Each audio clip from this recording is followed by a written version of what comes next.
Programang ito ay rated SPG, striktong patnubay at gabay ng magulang ang kailangan. Matapos ang madugong engkwentro nila Tanggol laban sa pamilya ni Divina at Rocky Boy ay hindi pa rin humihinto ang pagnanais nilang maghiganti. Ang susunod na target ng grupo ay ang makapangyarihang pamilya Guerrero na matagal na nilang gustong paghigantihan. Dahil alam ni Tanggol na hindi madaling pasukin ang teritoryo ng mga ito, naglaan sila ng mahabang oras para sa isang matinding pagpaplano.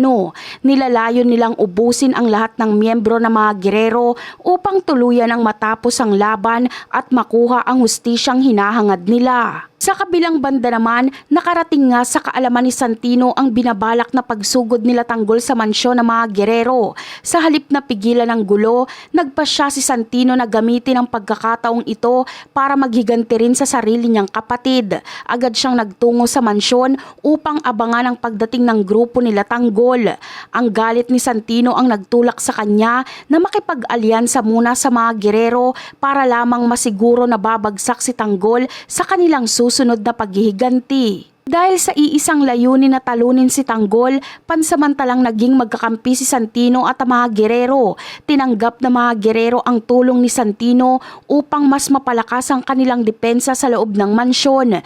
Ngunit lingid sa kaalaman ni Santino, wala talagang balak ang mga Guerrero na ituring siyang tunay na kakampi. Ginamit lamang nila ang kanyang kaalaman at galit para sa sarili nilang kapakanan. May masama na silang balak laban kay Santino sa oras na matapos na ang gulo. Habang nagaganap ang bakbakan, lumabas ang tunay na kulay ng mga Guerrero at napagtanto ni Santino na nagkamali siya ng pinanigan. Sa gitna ng kaguluhan, trinaydor siya ng mga ito dahil balak din siyang itumba ng pamilya. Si Miguelito ang naging instrumento sa madilim na planong ito laban kay Santino.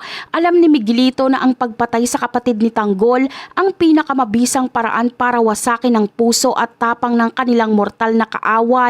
Kaya itinuon niya ang kanyang lupit kay Santino. Sa huli, naging kalunos-lunos ang sinapit ni Santino sa kamay ni Miguelito sa loob mismo ng mansyon. Isinagawa ni Miguelito ang pagpaslang ng walang pag-aalinlangan dahil batid niyang ito ang magsisilbing pinakamasakit na dagok para kay Tanggol. Ang pagkamatay ni Santino ay hindi lamang pagbabayad sa kanyang maling desisyon, kundi isang estratehiya ng mga Guerrero para pahirapan ang kalooban ni Tanggol habang nagpapatuloy ang kanilang madugong labanan. At yan ang aabangan natin. Bye!